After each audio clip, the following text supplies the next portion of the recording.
সারা দেশে আজ থেকে চিরুনি অভিযানের ঘোষণা দিয়েছেন স্বরাষ্ট্র উপদেষ্টা মোহাম্মদ জাহাঙ্গীর আলম চৌধুরী। রোববার আইনশৃঙ্খলা সংক্রান্ত উপদেষ্টা পরিষদ কমিটির ১১তম সভা শেষে স্বরাষ্ট্র উপদেষ্টা বলেন, খুন, চুরি, ডাকাতি, চাঁদাবাজি, সন্ত্রাস, অপহরণ, নারী নির্যাতন, মব সহিংসতা সহ সব ধরনের অপরাধমূলক কর্মকাণ্ডের বিরুদ্ধে আইনশৃঙ্খলা বাহিনী নিয়মিত অভিযান পরিচালনা করবে।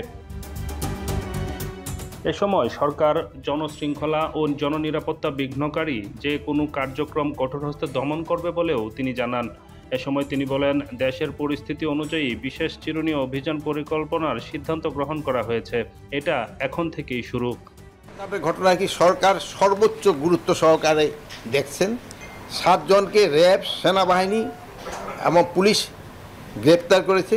তদন্তে আরও আসামি পাওয়া গেলে তাদেরও আইনের আওতায় আনা হবে। এই বিষয়ে ডিবি টিম সক্রিয়ভাবে কাজ করে যাচ্ছে।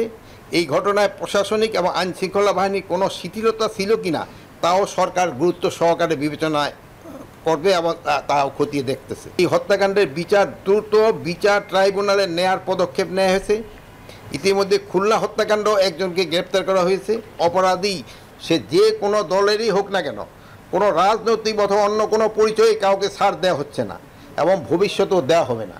পরিস্থিতি বিবেচনায় সরকার যে কোনো সময় চিহ্নিত অপরাধী ও সন্ত্রাসীদের ধরতে বিশেষ বা চিরুনি অভিযান পরিচালনা করতে পারে। এক্ষেত্রে সাধারণ জনগণ সহ সকলের সহযোগিতা একান্তভাবে কাম্য।